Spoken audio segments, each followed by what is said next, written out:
kan long ke jing mentoi ka bakraw ki arpho Tylli ki Shnong ha ka thai Nongpoh ki baha pa ka Nongpoh census town ha ka baha ka south rek ukalaling kot araja arplai Umintri katanat PHE ba Renekton Lingdo Tongkhar la lej ban bo yu mau nongrim ban pentre kam no ya ka Nongpoh Greater Water Supply Scheme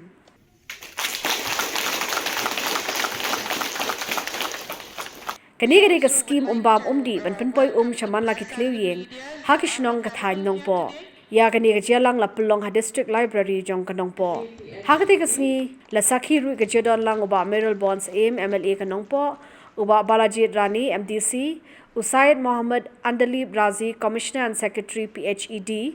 Ikong BM Lindem Chief Engineer katanat PHE jong kajala uba Yukar ba Executive Engineer jong katanat PHE Nongpoh Division ki officer prepare na katanat PHE kinong yalam Shnong bar kibe ki rang ba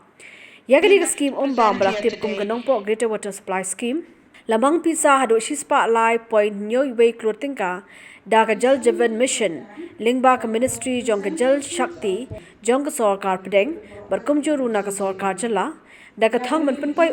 chaman la ki thlew yeng kani kan pensuk shibuni ku pai ba ka thain namar hagini kisnem ki pai ba kim yo ki umbam umdi ki batikana kabla bu jinge shibun yaki ha ka beide bar ko Kemenayok dekelat dari pertama kali ke mission jauh kari India, ke mission jauh ke state government, berkata ke mission kalau ban perpoi habarok kitlew ye, jauh kino Shnong ki basong hagar ke state be jauh ni hamme keraya. I commissioner secretary dapat kenal ini, but less than 1% ni don kilong yen ki bayok haswaya ke bagi sedang di KJM. Tang ko basaw hajar sam plau Tylli kirong yeng kiyo na kikon jong ka PHE haswa ba isang KJM bagi sukman mentah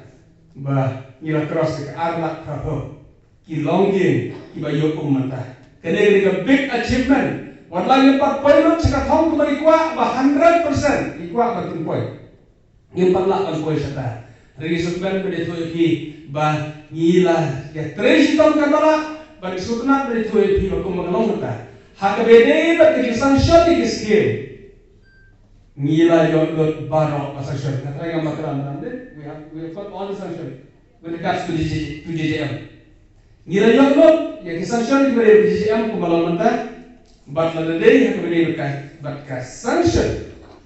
ngila poy sa 100% bagi sanction di skill JJM mentah. Isukman hadok kata-kata hakaba ngila poy ka achievement, big achievement. Hakaba ko ka state government ngin sa poy ngila poy dalam rasa ngol malah hentai ngre most probably ngila poy 100%. Hakaba in terms of skill sanctioning on the JJM.